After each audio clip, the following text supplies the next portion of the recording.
Hello. Let's continue with the last topic, conditionals. And with the conditionals, we were talking about having four different conditionals. Hablábamos de que teníamos cuatro. Ya vimos un poco lo que era el primero, llamado real. Let's move on to the next one, second conditional, the unreal. Ahora veremos un poco, trabajaremos con lo que es el segundo condicional, llamado irreal. ¿Por qué se llama irreal? Porque generalmente son cosas hipotéticas, bajo ciertas condiciones, ¿qué es lo que yo haría? Obviamente no quiere decir que esas situaciones estén presentes, es nada más como que en dado caso de, por eso es que se le conoce como irreal, porque pues en realidad en ese momento no hay ni siquiera una probabilidad de que suceda. No quiere decir que no pueda llegar a suceder, sí puede llegar a suceder, pero este, lo principal aquí es esa situación de que no hay una probabilidad ahorita, no se ve o no está como que a la vista que suceda, pero definitivamente podría llegar a suceder y bajo esa condición, ¿qué es lo que yo haría? Now, let's review a little bit what first conditional is. Vamos a revisarlo un poquito primero lo que era el primer condicional. Veíamos que es una sola oración, pero que la puedes dividir para mejor entendimiento en dos partes. Una donde está el if, que sería en este caso la morada, y otra que es la parte que complementa la oración o que viene siendo lo que es la consecuencia. En donde tengo el if, estábamos usando el presente. Obviamente este lo puedes usar ya sea como una afirmación o como una negación. En este caso decidí usarlo como una negación. En la otra parte voy a usar lo que es el will. Y el verbo va, este, digamos, en su forma simple, en su forma base. Eh, no necesitas cambiarle, no necesitas agregarle que la S o que la ED, nada de eso. Aquí así tal cual están las listas de verbos, así lo vas a poner. Otro ejemplo, en este caso tenemos el if en la primera parte. Nuevamente lo tenemos como negación, que es los mismos ejemplos que habíamos visto en un video anterior. Y en este caso estoy usando el auxiliar can't o el modal verb can. Nuevamente negación, can't. Y al igual que el verbo acá con el will, estos dos comparten una característica. Los dos son verbos que se les llama modal verbs.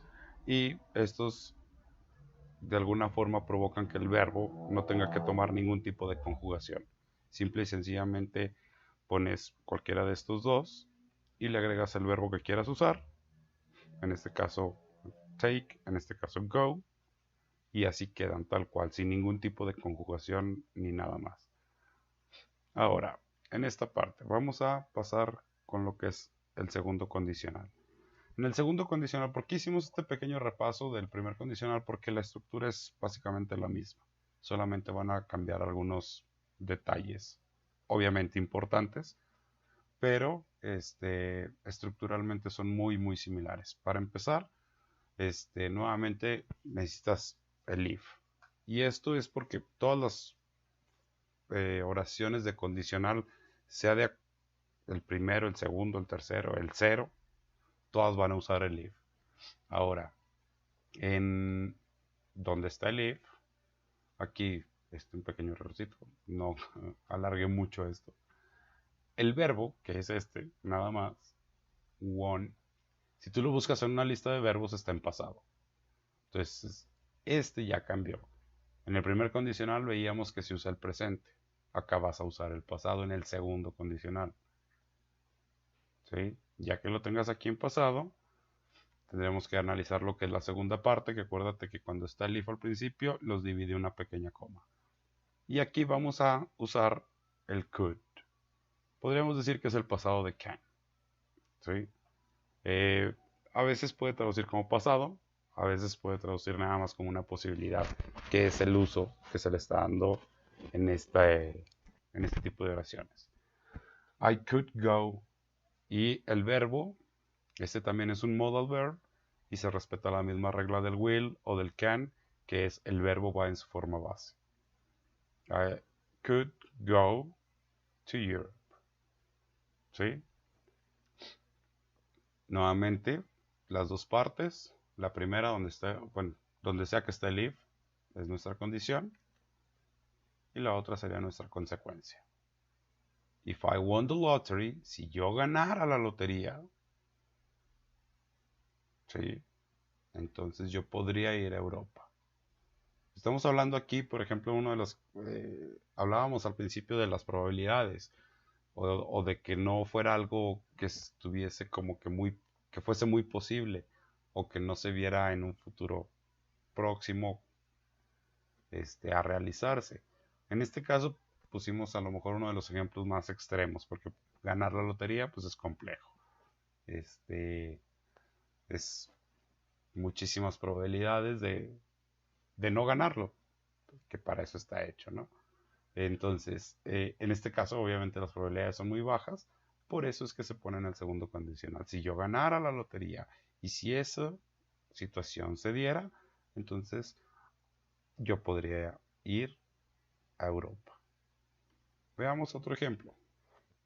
En este caso, al igual que en el anterior, tenemos el if y cumple la misma regla. Aquí, en la parte donde es la condición,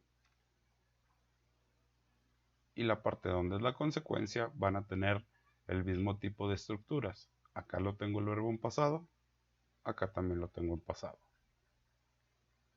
Acá, a diferencia del de arriba, cambié por el would.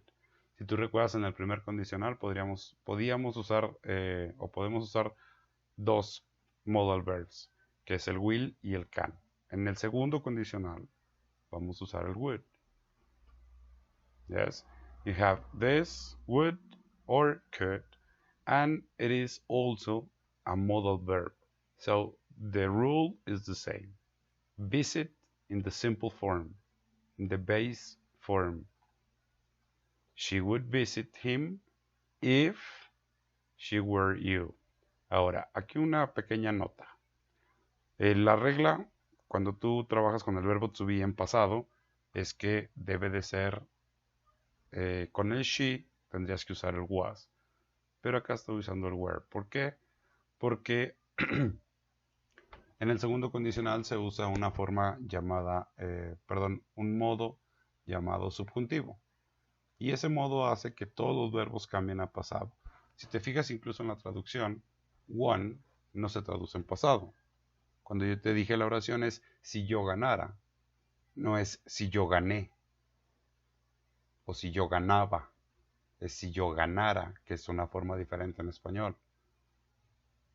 Entonces, esa forma en el inglés, si bien es cierto, usa las formas del pasado, al momento que lo traduces al español, no es necesariamente el pasado. ¿Por qué? Por lo que te comentaba. Es un modo diferente llamado subjuntivo.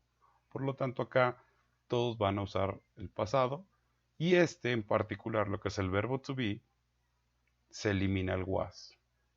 Solamente vas a usar el were, independientemente de que si aquí es she, he, it, I, you, we or they. Cualquiera, todos los sujetos que tú tengas aquí en el if y que tengas que usar el verbo to be, tienen que ser a fuerzas el were. ¿Sí? Entonces nada más que quede eso muy claro. Obviamente cuando tú ves de repente alguna serie o alguna película o que escuchas a alguien hablar inglés, ellos de repente sí usan el was, pero es más como digamos, como un modismo. O sea, dentro de la conversación se puede llegar a usar, pero dentro de lo que son las reglas gramaticales tienes que usar el were. And we're going to follow the grammar rules. Vamos a seguir esta pequeña reglita y así es como se va a usar. Ahora, vamos a hacer un poquito de práctica para que quede un poquito más comprendido esto. Perdón, aquí. Aquí en todas estas oraciones, todas las vamos a iniciar con el if, para primero ir asentando esto de que en el if, el tiempo que voy a usar. Todas son de segundo condicional. Ahora, aquí en el if, quedamos que íbamos a usar el tiempo pasado. ¿Sí? En este tiempo pasado, si tú buscas en una lista de verbos, el pasado de come, como este no es regular, cambia. Came, if I came home earlier. Y aquí quedamos que íbamos a usar dos palabritas. O íbamos a iniciar contestando con dos palabritas. Ya sea el would o ya sea el could. En este caso, yo usé el would. Y el verbo, si te fijas, yo aquí los puse en lo que se llama la forma infinitiva. Y su forma base, ¿cuál es? Cuando le quitas esta palabrita. Y así tal cual lo copias. ¿Sí? I would prepare dinner. Si yo llegara a la casa más temprano, yo prepararía la cena. ¿Cuál es la realidad? Que no puedo llegar a la casa temprano. Por el trabajo, por lo que tú quieras. Pero no puedo llegar a la casa temprano. Y por eso es que no hago la cena. Pero si se llegase a dar la situación de que yo llegara temprano a la casa, más temprano, I will prepare dinner. Veamos la dos. Let's move to number 2. If we, nuevamente, en una lista de verbos, hay que buscar live. El pasado de live. Este es de los que son un poquito más fáciles. ¿Por qué? Porque este es un verbo regular. Y acuérdate que los verbos regulares les tenemos que agregar la terminación ed. Pero como este ya termina con e, solamente le agregamos la letra d. So, if we lived in Rome, Francesco, remember, would or could?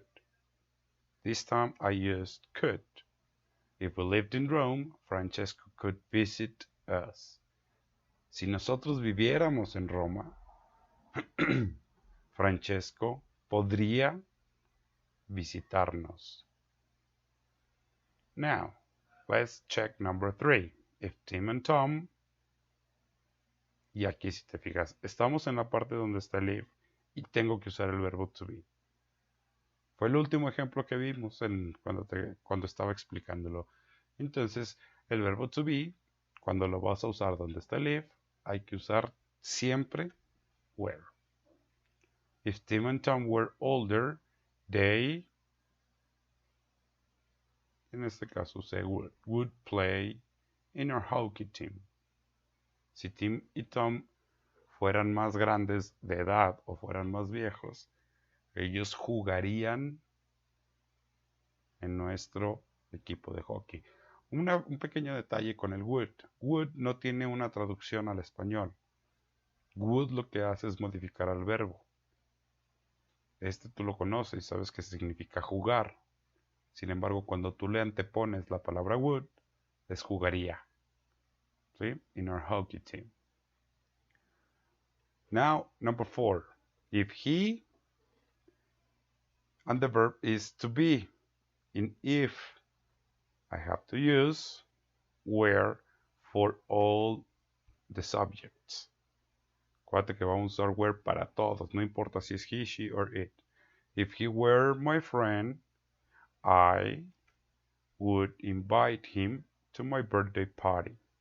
Si él fuera mi amigo, yo lo invitaría a mi fiesta de cumpleaños. Right? Okay. And the last one. Number 5. If Susan, y acá tengo study. Necesito ponerlo en pasado. Este, al igual que el 2, es un verbo regular. Por lo tanto, le voy a agregar ed. Como tiene y y tiene antes una consonante, le quité la y y le puse la i latina. If Susan studied harder, she, y nuevamente tengo el verbo to be, pero aquí hay un pequeño detalle. Si te fijas, ya no está donde está el if. Está en la segunda parte. Sabemos que está en la segunda parte porque lo divide la coma. She, y aquí, ya sea que uses el could o uses el would, pero el verbo se queda así como está acá. Bueno, quitándole el to, pero lo dejas así. Be. ¿Sí? If Susan studied harder, she could be better at school. Si ella estudiara más arduamente o estudiara más, ella podría ser o estar mejor en la escuela. ¿Cuál es la realidad? Que no estudia tanto y que anda ahí entre 6 y 7, algo así. Espero que con esto quede claro el tema. Acá te dejo 5 más para que las resuelvas. Cualquier duda, no dudes en hacer algún comentario y trataré de responderte lo más rápido que se pueda. Que tengan muy buen día. Bye.